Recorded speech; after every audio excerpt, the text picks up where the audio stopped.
Here is the Unit 3 test, 3.12. I'm going to read it to you. So let's take a look at the passage first. It says, it's a story called The Open Window by H. Munro, also known as Saki. My aunt will be down presently, Mr. Nuttall, said a very self-possessed young lady of 15. In the meantime, you must try and put up with me. Frampton Nuttall endeavored to say the correct something, which should duly flatter the niece of the moment without unduly discounting the aunt that was to come. Privately, he doubted more than ever whether these formal visits on a succession of total strangers would do much towards helping the nerve cure which she was supposed to be undergoing. I know how it will be, his sister had said when he was preparing to migrate to this rural retreat. You will bury yourself down there and not speak to a living soul, and your nerves will be worse than ever from moping. I shall just give you letters of introduction to all the people I know there. Some of them, as far as I can remember, were quite nice. Frampton wondered whether Mrs. Sappleton, the lady to whom he was presenting one of the letters of introduction, came to the nice division. Okay, so he's visiting this lady, Mrs. Sappleton. Do you know many of the people round here? Asked the niece, when she judged that they had had sufficient silent communion. Hardly a soul, said Frampton. My sister was staying here at the rectory, you know, some 4 years ago, and she gave me letters of introduction to some of the people here. He made the last statement in a tone of distinct regret. Then you know practically nothing about my aunt, pursued the self-possessed young lady. Only her name and address, admitted the caller. He was wondering whether Mrs. Sappleton was in the married or widowed state. An undefinable something about the room seemed to suggest masculine habitation. Her great tragedy happened just 3 years ago, said the child. That would be since your sister's time. Her tragedy? Asked Frampton. Somehow in this restful country spot, tragedies seemed out of place. You may wonder why we keep that window wide open on an October afternoon, said the niece, indicating a large French window that opened onto a lawn. It is quite warm for the time of the year, said Frampton, but has that window got anything to do with the tragedy? Out through that window, 3 years ago to a day, her husband and her 2 young brothers went off for their day's shooting. They never came back. In crossing the moor to their favorite snipe shooting ground, they were all 3 engulfed in a treacherous piece of bog. It had been that dreadful wet summer, you know, and places that were safe in other years gave way suddenly without warning. Their bodies were never recovered. That was the dreadful part of it. Here the child's voice lost its self-possessed note and became falteringly human. Poor aunt always thinks that they will come back some day, they and the little brown spaniel that was lost with them, and walk in at that window just as they used to do. That is why the window is kept open every evening till it is quite dusk. Poor dear aunt! She has often told me how they went out, her husband with his white waterproof coat over his arm, and Ronnie, her youngest brother, singing Bertie, why do you bound, as he always did to tease her, because she said it got on her nerves. Do you know, sometimes on still, quiet evenings like this, I almost get a creepy feeling that they will all walk in through that window. She broke off with a little shudder. It was a relief to Frampton when the aunt bustled into the room with a whirl of apologies for being late and making her appearance. I hope Vera has been amusing you, she said. She has been very interesting, said Frampton. I hope you don't mind the open window, said Mrs. Sappleton briskly. My husband and brothers will be home directly from shooting, and they always come in this way. They've been out for snipe in the marshes today, so they'll make a fine mess over my poor carpets. So like you menfolk, isn't it? She rattled on cheerfully about the shooting and the scarcity of birds and the prospects for duck in the winter. To Frampton it was all purely horrible. He made a desperate but only partially successful effort to turn the talk on to a less ghastly topic. He was conscious that his hostess was giving him only a fragment of her attention, and her eyes were constantly straying past him to the open window and the lawn beyond. It was certainly an unfortunate coincidence that he should have paid his visit on this tragic anniversary.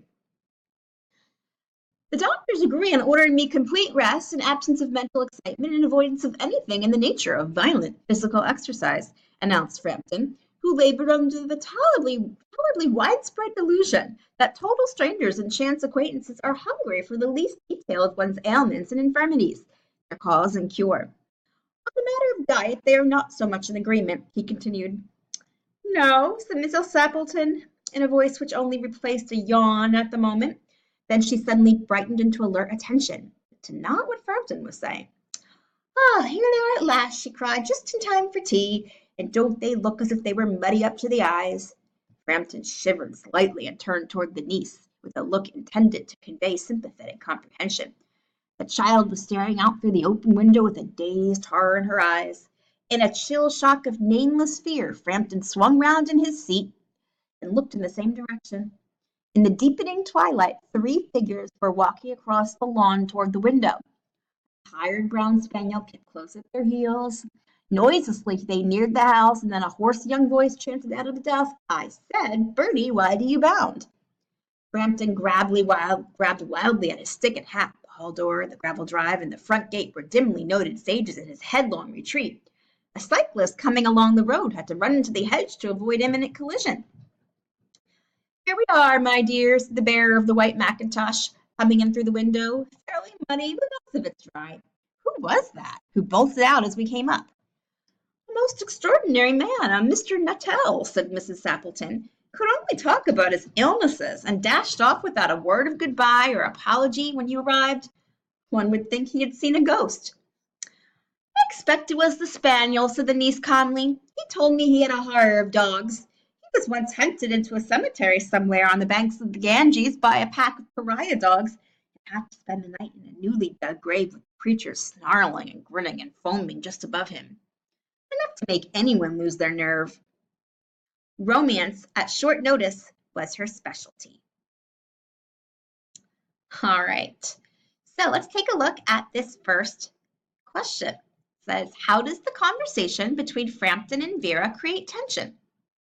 The first choice says, Frampton's discomfort around Vera reveals his romantic feelings toward her.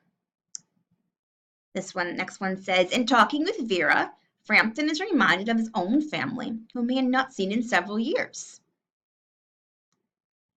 The third one says, Vera's story causes Frampton to believe that Vera's aunt is mentally ill. And then the last choice says, their discussion reminds Frampton of his own illness.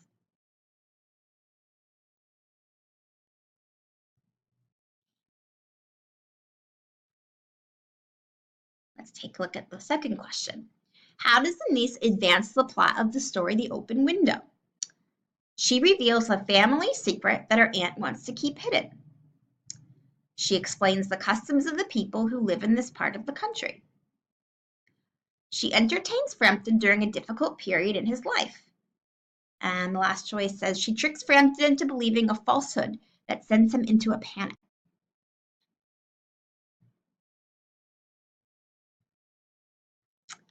Third question. Read these lines that contain a flashback. I know how it will be, the sister said when he was preparing to migrate to this rural retreat. You will bury yourself down there and not speak to a living soul, and your nerves will be worse than ever from moping. I shall just give you letters of introduction to all the people I know there. Some of them, as far as I can remember, were quite nice. The question says, what effect does this flashback have on the text? And it says, it reveals that Frampton is a high-strung person who doesn't enjoy socializing. The next one says, it shows readers important information about Frampton, specifically Frampton's intense fear of dogs.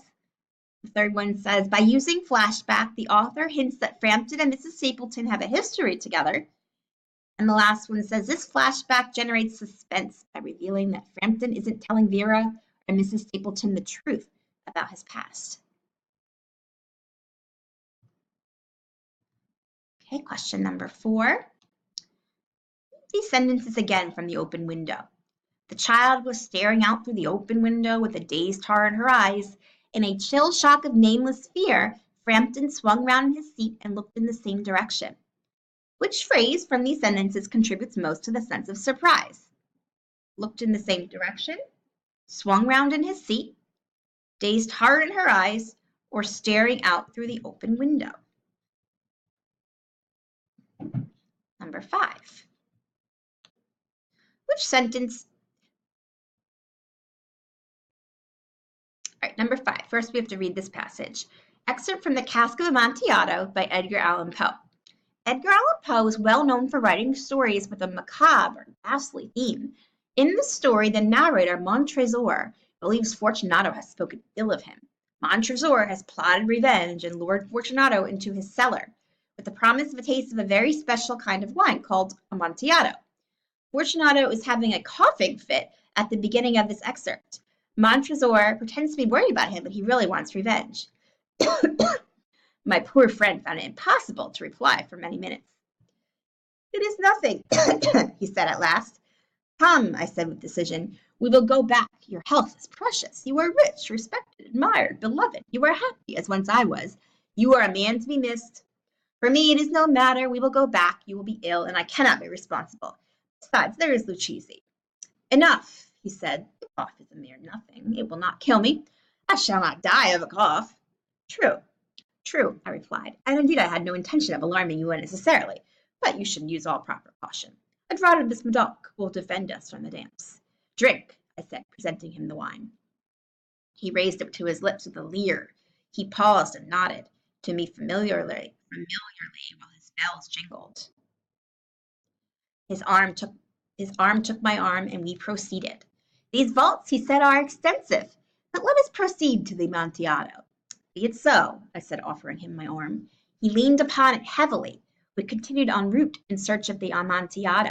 We passed through a range of low arches, descended, passed on, and descending again, arrived at a deep crypt, in which the foulness of the air caused our flambeaux rather to glow than flame. At the most remote end of the crypt there appeared another less spacious. Its walls had been lined with human remains, piled to the vault overhead in the fashion of the great catacombs of Paris.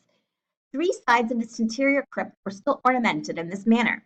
From the 4th side the bones had been thrown down and lay promiscuously upon the earth, forming at one point a mound of some size.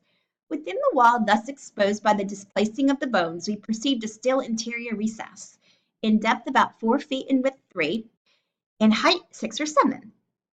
It seemed to have been constructed for no special use within itself, but it formed merely the interval between 2 of the colossal supports of the roof of the catacombs, and was backed by one of their circumscribing walls of solid granite.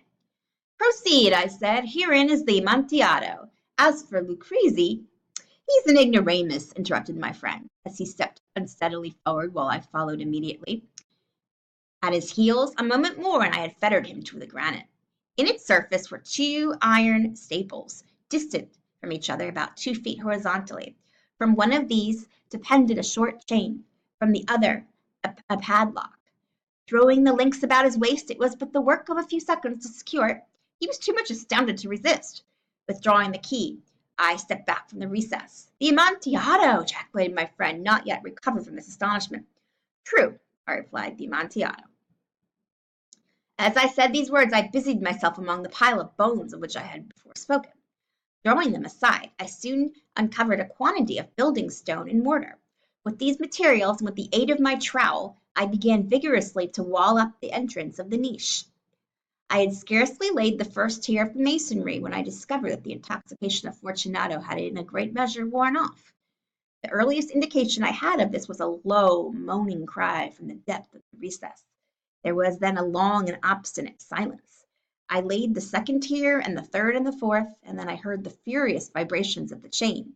The noise lasted for several minutes, during which then I might hearken to it with the more satisfaction.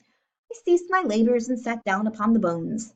When at last the clanking subsided, I resumed the trowel, and finished without interruption the 5th, the 6th, and the 7th tier.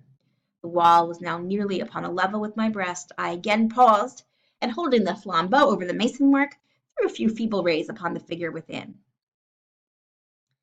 It was now midnight, and my task was drawing to a close. I had completed the 8th, the 9th, and the 10th tier. I had finished a portion of the last and the 11th. There remained but a single stone to be fitted and plastered in. I struggled with its weight. I placed it partially in its destined position. But now there came from out the niche a low laugh that erected the hairs upon my head. It was succeeded by a sad voice, which I had difficulty in recognizing as that of the noble Fortunato. The voice said, "Ha, ha, ha, he, a very good joke indeed. Excellent. We shall have many a rich laugh about it at the palazzo. Ha, ha, ha." The Amontillado, I said. Yes, the Amontillado, but is it not getting late? Will they not be awaiting us at the palazzo, the Lady Fortunato and the rest? Let us be gone. Yes, I said, let us be gone. For the love of God, Montresor. Yes, I said.